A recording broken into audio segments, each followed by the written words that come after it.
And I just pulled that out of my butt. But now do you see, Sean, how that perfectly positions you for a net outcome statement that has nothing like, I'll be here if you need to rent something. Hey, Sean, we're all good right now. I think we're pretty good. That's awesome. That's awesome to hear. Hey, I will be here when you need to make absolutely positively sure that you have access to all the equipment you need to do to win these jobs, whatever the job is. And if you ever want to get into a place where you're actually optimizing your inventory and figuring out what makes more sense to own versus what makes more sense to rent, I live and breathe this stuff. I'm happy to help you guys whether you're a client or not, right?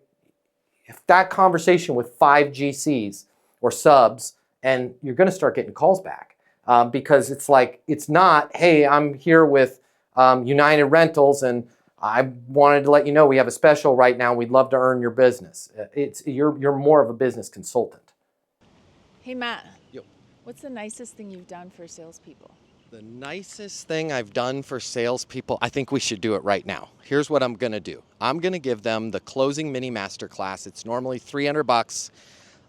You're going to cover the cost. It's coming out of your pocket. Heather's going to cover all the cost for you. I want you to click the link here. I will get you the closing mini masterclass. You're going to close more deals. You're going to make more money. You're going to have more fun. Things are going to be great for you. And she's picking up the tab. You're welcome. She's picking up the tab. Click the link. I'll see you on the other side.